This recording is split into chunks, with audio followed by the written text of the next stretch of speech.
Today we're going to talk about energy levels within the atom and how when electrons move between those energy levels, we get atomic spectra. You can find this information in section 5.2 in your textbook. So in our last lesson, you learned that light can behave like waves, and we did an overview of the electromagnetic spectrum. Today we're going to talk about how light can behave like a wave, but also like a particle. And a particle of light is called a photon. And photons can interact with atoms or molecules to change their properties and change the energy levels that the electrons are sitting in. So in order to understand this, we first need to do just a little bit of a review of the model of the atom that we talked about in the last chapter. So one of the models that we mentioned was the Bohr model. And while this isn't the current view of the atom, it is the most useful one to explain transitions of electrons to different energy levels.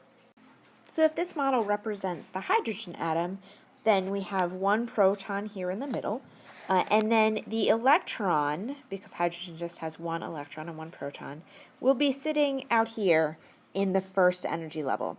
That is the level that is closest to the nucleus. It's the one that is the lowest energy for the electron because that negative charge is going to be attracted to the positively charged nucleus. If we were to hit this hydrogen atom with some photons that had enough energy, it could move to a level out a little bit further, or even all the way out here if it wanted to. And hydrogen has more energy levels than this, but these are the ones that are shown for our demonstration here. This process is called absorption. The electrons are absorbing light, or absorbing energy from the light that's hitting them. If they were to go back down, so let's use a different color for that. If an electron were to go from 3 back down to 1, for example, that process is called emission. And in order for the electron to move back down to lower energy, it has to do something with that extra energy that it has. And that extra energy is released in the form of light. And that light being let off is called emission.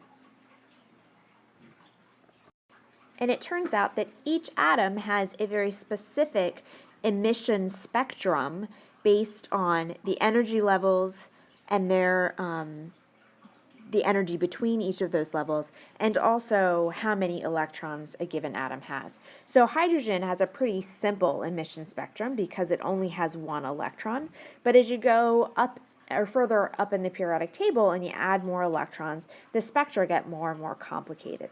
So I'm going to just show you a couple of spectra here.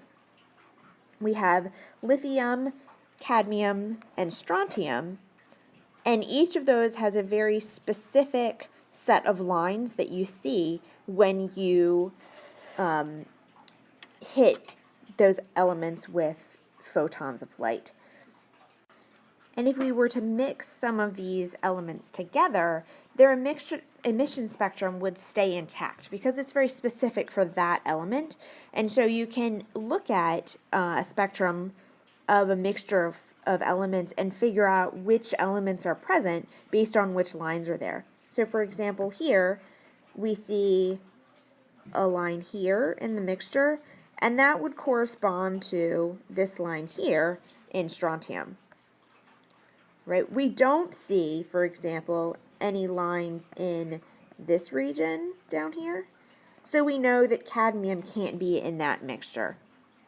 Okay? There are additional lines that aren't in strontium, though, so something has to account for this line, for example, right? Because that line is not present in strontium, it's not present in cadmium, but it is present in lithium. Okay, so from the 3 individual spectra of lithium, cadmium, and strontium, we can look at a mixture spectrum and tell that it is a mixture of strontium and lithium. And every element has and every compound has a unique atomic emission spectrum, and we're going to take a look at some of those in the lab later in class this week. So let's take a look at more closely what each of these components are that are contributing to the spectrum. So energy levels is the name of the place where the electron can be energetically. So the lowest energy that can have is always n equals 1, and that n is the principal quantum number. So n equals 1 would be the first level, n equals 2 the second, n equals 3 the third, n equals 4, and so on. And as n, or the principal quantum number, goes up, the number or the amount of energy that the electron has also goes up. All right, and I already mentioned that when the electron absorbs light, it moves from a low energy to a high energy level. And if it emits light, that's when it's going from a high level back down to a low level. And that's what's shown in this diagram here. All of these are emissions. They're arrows pointing from a higher N back down to 1. An emission doesn't have to be back down to 1 necessarily, just going from a higher number down to a lower number. And what we see in terms of a spectrum is sort of the opposite for absorption and emission. The spectra I showed you on the previous slide were all emission, so you get lines of very specific energies or different colors if it's visible light. Whereas if it's absorption, then you would see only the places where the light was not getting through. Those would be dark. And so an absorption spectrum would look the opposite. It would look like this. So I think that about wraps up our discussion of energy levels and absorption and emission. And get excited because we're going to do a little bit of this in the lab this coming week.